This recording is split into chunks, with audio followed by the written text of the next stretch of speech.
हमारी under performing mutual funds की series में हम दो फंड्स ऑलरेडी कवर कर चुके हैं, Motilal Oswal mid cap fund और टाटा स्मॉल कैप फंड। और आज के इस वीडियो में हम तीसरा फंड कवर करेंगे और ये fund one of the most famous funds में से एक है। नाम है HDFC फ्लेक्सी कैप फंड। ये फंड अभी पिछले कुछ टाइम से ही अंडर परफॉर्म करने लगा है और क्योंकि बहुत सारे लोगों का पैसा इसमें लगा हुआ है तो इस फंड का एक डिटेल्ड एनालिसिस करना तो बनता है। तो आज हम डिटेल में उन सारे रीजंस को समझेंगे कि क्यों ये अंडर परफॉर्म कर रहा है और क्या हमें इसमें कंटिन्यू करना चाहिए या नहीं। साथ ही अगर आप इसमें फ्रेश इन्वेस्टमेंट करने का सोच रहे हो तो वो करनी चाहिए या नहीं, ये चीज भी समझेंगे। तो देखो, इस फंड के अगर साल 2026 के अभी तक के रिटर्न्स देखें तो इसने -6.54% के नेगेटिव रिटर्न्स दिए हैं और इसकी रैंक जो टोटल 45 फ्लेक्सी कैप फंड्स हैं उनमें 35th चल रही है। अब ये परफॉर्मेंस एक ऐसे फंड के लिए थोड़ी डिसअपॉइंटिंग है जिसका ट्रैक रिकॉर्ड इतना अच्छा रहा हो। 2021 से अभी तक ये कभी भी 13th रैंक से नीचे नहीं गया और 2 साल में तो ये नंबर 1 रैंक लेकर आया है और आज इसकी रैंक 35th है जो ऑलमोस्ट लास्ट ही आ गई है। साथ ही इसके ट्रेलिंग रिटर्न्स भी अगर हम देखें तो पिछले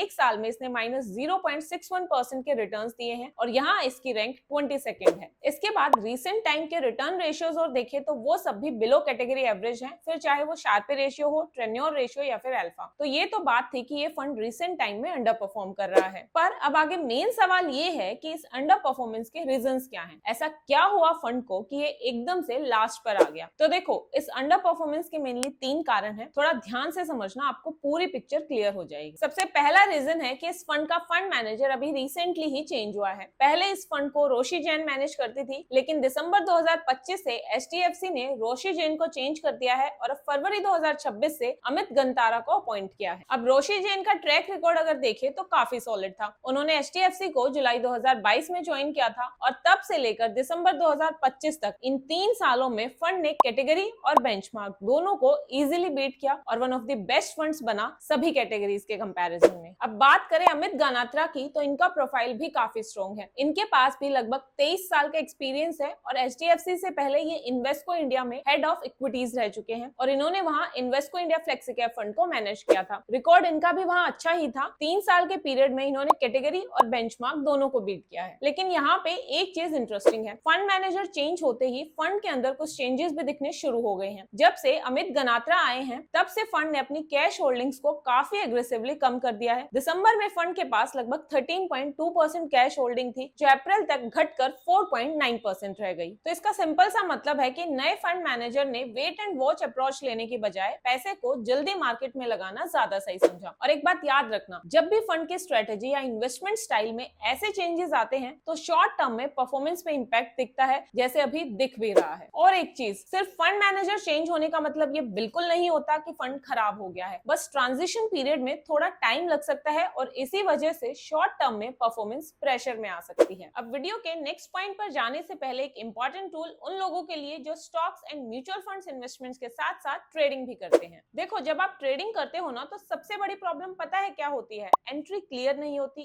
एग्जिट इमोशंस पर होता है और रिस्क डिफाइंड ही नहीं होता। तो आपकी इस प्रॉब्लम का सिंपल सा सॉल्यूशन है bold trades by lemon. Bold trades market का पहला ऐसा प्लेटफॉर्म है जहां आप AI की हेल्प से प्रूवन स्ट्रेटजीज को फॉलो कर सकते हो। यहाँ पर स्ट्रेटजीज एक्सपीरियंस्ड ट्रेडर्स डिजाइन करते हैं। आपको बस एक स्ट्रेटजी सिलेक्ट करनी होती है, उसके बाद बोल्ड ट्रेड्स कंटिन्यूअसली मार्केट को मॉनिटर करता रहता है और जैसे ही मार्केट कंडीशंस उस स्ट्रेटजी के अकॉर्डिंग मैच होती है, आपको मिलता है एक complete trade setup, entry, target और स्टॉप लॉस के साथ। और सबसे अच्छी बात, ये सब आपको डायरेक्टली चार्ट पर लाइव दिखता है ताकि आप समझ पाओ कि ट्रेड एग्जैक्टली कैसे एग्जीक्यूट करना है। मोर ओवर, आप मल्टीपल स्ट्रेटजीज एक साथ रन कर सकते हो एंड यूज करने से पहले ही आप स्ट्रेटजी की कंप्लीट परफॉर्मेंस भी देख सकते हो, जैसे कि profitable days, returns and win rate, ताकि आप ब्लाइंडली नहीं डेटा देखकर डिसीजन लो। तो सिंपल सा फंडा है, स्ट्रेटजी पिक करो, सिग्नल का वेट करो और क्लियर प्लान के साथ एग्जीक्यूट करो। तो अगर आप ट्रेडिंग को डिसिप्लिन और स्ट्रेस फ्री बनाना चाहते हो तो bold trades by lemon definitely check करना। Link is given in the description box. अब वापस आते हैं अपनी वीडियो पर और बाकी के वो सभी रीजंस डिटेल में समझते हैं जिसकी वजह से ये HDFC flexi cap fund under perform कर रहा है। अब दूसरा चेंज जो नए फंड मैनेजर ने किया वो ये कि उन्होंने फंड में लार्ज कैप स्टॉक्स की वेटेज को काफी बढ़ा दिया। दिसंबर 2025 में लार्ज कैप्स की वेटेज 71.6% थी जो अब 76.7% हो गई। सो नो डाउट पहले भी फंड का फोकस लार्ज कैप्स पर ही था और अब भी है, बस बस नए फंड मैनेजर ने उस एक्सपोजर को और इंक्रीज किया है, बट इससे फंड के रिटर्न्स पर थोड़ा इंपैक्ट आया है क्योंकि लार्ज कैप ने रिसेंट 3 महीनों में नेगेटिव रिटर्न्स दिए हैं -3.76% के। अब इसके डाउन परफॉर्मेंस का तीसरा रीजन है कंसंट्रेटेड सेक्टर एलोकेशन। अगर मैं आपको फंड की जनवरी 2026 की सेक्टर वेटेज दिखाऊं तो उस टाइम बैंक्स में इन्होंने 34%, ऑटोमोबाइल्स में 9% और आईटी सेक्टर में 5.65% की इन्वेस्टमेंट की है। मतलब ऑलमोस्ट 50% पैसा इन्होंने इन तीन सेक्टर्स में लगाया हुआ है। और अगर हम इन तीनों ही सेक्टर्स के रीसेंट रिटर्न्स देखें तो तीनों ने ही नेगेटिव रिटर्न्स दिए हैं। बैंक्स ने पिछले 3 महीनों में लगभग -14% के रिटर्न्स दिए हैं, आईटी ने -9.8% के और ऑटो सेक्टर ने भी करीब -3% के रिटर्न्स दिए हैं। तो जब फंड का इतना बड़ा पोर्शन कुछ लिमिटेड सेक्टर्स में कॉन्सेंट्रेटेड हो और वही सेक्टर्स वीक फेज से गुजर रहे हो तो उसका इंपैक्ट पूरे फंड की परफॉर्मेंस पर दिखता है। और यही एक बड़ा रीजन है कि रीसेंट टाइम में एचडीएफसी फ्लेक्सी कैप फंड की रैंकिंग और रिटर्न्स दोनों ही डाउन गए हैं। अब इसके बाद फोर्थ रीजन है large AUM and liquidity constraints. वैसे भी देखो ये एक बहुत बड़ा फंड है और इसका एयूएम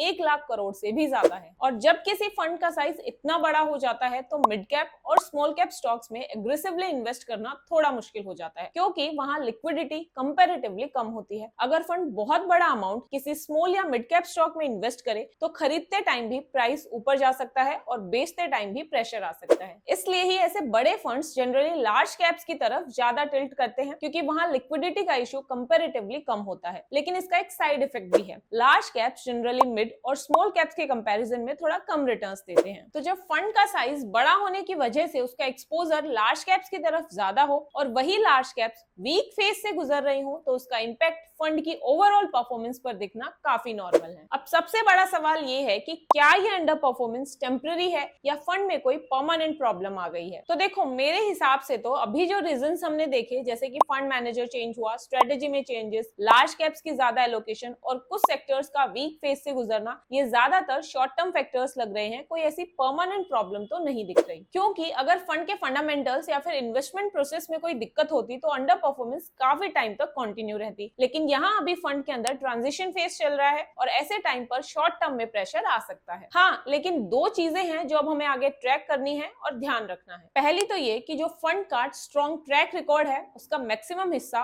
रोशी जैन के टेन्योर का है। तो अगर आप फ्यूचर में इस फंड की परफॉर्मेंस को जज करो तो फरवरी 2026 के बाद से करना क्योंकि नए फंड मैनेजर ने फरवरी में ही फंड को ज्वाइन किया है और कम से कम 2 से 3 क्वार्टर्स का टाइम तो हमें नए फंड मैनेजर को देना ही चाहिए। दूसरा पॉइंट, नए फंड मैनेजर ने जो कैश होल्डिंग्स मार्केट में डिप्लॉय की है उसका इंपैक्ट भी आने वाले कुछ क्वार्टर्स में और क्लियर दिख सकता है। अगर मार्केट स्ट्रॉन्ग रही तो ये मूव फायदेमंद भी हो सकता है और अगर मार्केट में करेक्शन आया तो शॉर्ट टर्म में रिटर्न्स थोड़े और ज्यादा भी गिर सकते हैं। अब बात करते हैं कि अगर आप पहले से इस फंड में इन्वेस्टेड हो तो आपको क्या करना चाहिए। देखो सिर्फ कुछ महीनों की अंडर परफॉर्मेंस को देखकर पैनिक में इस फंड से एग्जिट करना शायद सही डिसीजन नहीं होगा। अगर आपने इस फंड को लॉन्ग टर्म गोल के लिए सिलेक्ट किया था तो सिर्फ रीसेंट रैंकिंग देखकर डिसीजन नहीं लेना चाहिए। अभी नए फंड मैनेजर को थोड़ा टाइम देना ज्यादा सेंसिबल होगा और देखना होगा कि ये नया फंड मैनेजर आगे फंड को किस डायरेक्शन में लेके जाता है। इसके अलावा अगर आप इस फंड में फ्रेश इन्वेस्टमेंट करने की सोच रहे हो तो वो आपको करनी चाहिए या नहीं, ये चीज समझते हैं। देखो अभी फंड के अंदर ना ट्रांजिशन फेज चल रहा है और नए फंड मैनेजर की स्ट्रेटेजी को सेटल होने में थोड़ा टाइम लग सकता है। इसलिए अगर आप फ्रेश इन्वेस्टमेंट करने की सोच रहे हो तो एकदम से पूरा पैसा डालना सही नहीं होगा। उसके बजाय आप एसआईपी या फिर थोड़ा थोड़ा ग्रेजुअली करके इन्वेस्ट करो,